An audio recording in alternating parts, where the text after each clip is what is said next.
Beredar foto surat pernyataan utang.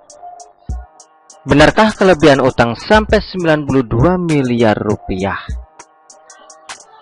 Orang perjanjian tuh kalau kalah rugi bareng-bareng gitu, kalau menang dibalikin ya gitu. Nah ini enggak, Anies tuh kalau kalah dia janji bakal balikin semua biayanya gitu ya, dengan dijamin oleh Mas Sandi bahwa Mas Anies akan mengembalikan semua biaya itu kalau kalah, tapi kalau menang selesai, sehingga dia tidak terbebani dalam melayani masyarakat. Ini sebetulnya budaya baru nih, perlu juga dipikirkan oleh kepala-kepala daerah lainnya. Jadi biasanya tuh kan kalau kalau kalah rugi bareng, menang nanti gua ganti ya, nanti kalau udah menang saya ganti nih gitu. Nah Mas Anies enggak, justru yang diganti itu kalau dia kalah, kalau menang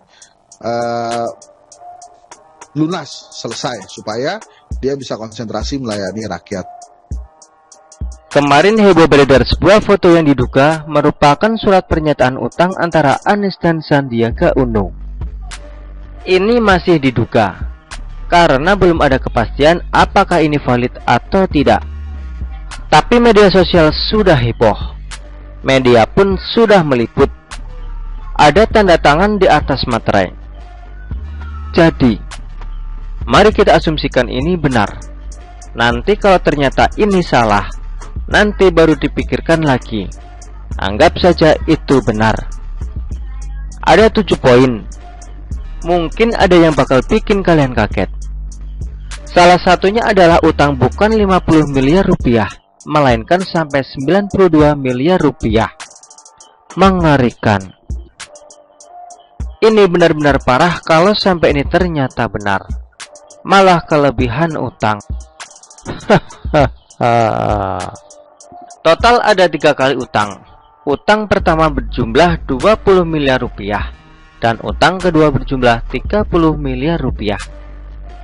Ketiga kalinya ada pinjaman sejumlah 42 miliar rupiah untuk keperluan pemenuhan kewajiban 70% dari total biaya kampanye putaran kedua Pilgub DKI, yang totalnya mencapai 60 miliar rupiah. Jadi total pinjaman ada 92 miliar rupiah. Pinjaman ini muncul karena dana kampanye yang dijanjikan oleh Aksa Mahmud atau Erwin Aksa. Berdasarkan kesepakatan antara Aksa Mahmud dengan PKS dan Gerindra, belum juga tersedia. Inilah poin menariknya.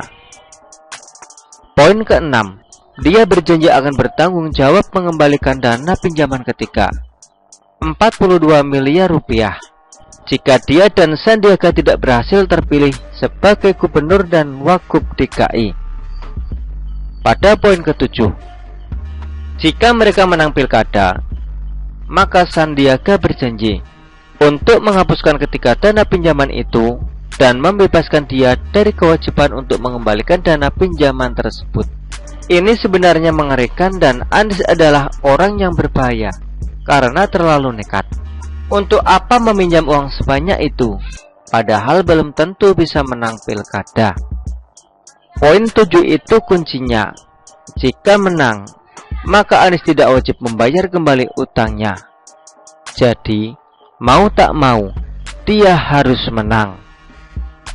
Ini seperti pertarungan antara hidup dan mati. Sebuah pertaruhan yang sangat nekat dan berbahaya. Dengan beban utang yang sedemikian besar, memaksa dia harus melakukan berbagai macam cara untuk menang. Kalah bukan pilihan. Kalah adalah kiamat. Bayangkan kalau sampai kalah. Gimana Anies lunasi uang sebanyak itu? Asetnya saja tidak sebanyak itu. Mau kerja jadi apapun, tidak bakal bisa melunasi. Makanya saya jadi paham kenapa Anies seolah diam saja ketika ada banyak politisasi agama, politik identitas, bahkan selebaran dan spanduk intimidasi dan ancaman larangan sholatkan jenazah. Ini bukan menuduh, tapi Anies seolah diuntungkan. Sangat diuntungkan malah. Dia diam terhadap segala bentuk intimidasi, persekusi, ancaman dan hujatan kepada lawan politiknya. He needs to win. Dia harus menang apapun caranya, supaya bisa bebas dari jeratan utang maha dahsyat. Sekarang makin jelas kenapa di era Anies banyak sekali kasus kelebihan bayar. Tidak transparan soal Formula E.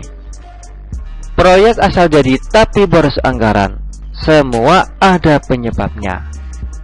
Dan makin jelas pula kenapa Anies disebut sebagai bapak politik identitas. Minimal dia menikmati itu dan menguntungkan dirinya. Satu poin penting yang tak kalah pentingnya adalah Anies sangat ambisius. Ambisinya terlihat sangat mengerikan. Demi ambisi politik, rela meminjam uang sampai segitu banyaknya tanpa kepastian apakah bakal menang atau kalah pilkada. Ini tipe orang yang tidak mikir panjang, yang penting gas terus. Ada masalah apa di depan, nanti baru dipikirkan. Ya sudahlah, ini urusan internal Sandiaga dan Anies kok. Kita tidak perlu ikut campur terlalu jauh. Hanya saja masyarakat perlu tahu ini. Jika isi surat pernyataan itu memang valid, masyarakat berhak tahu siapa Anies dan bagaimana cara manuver politiknya.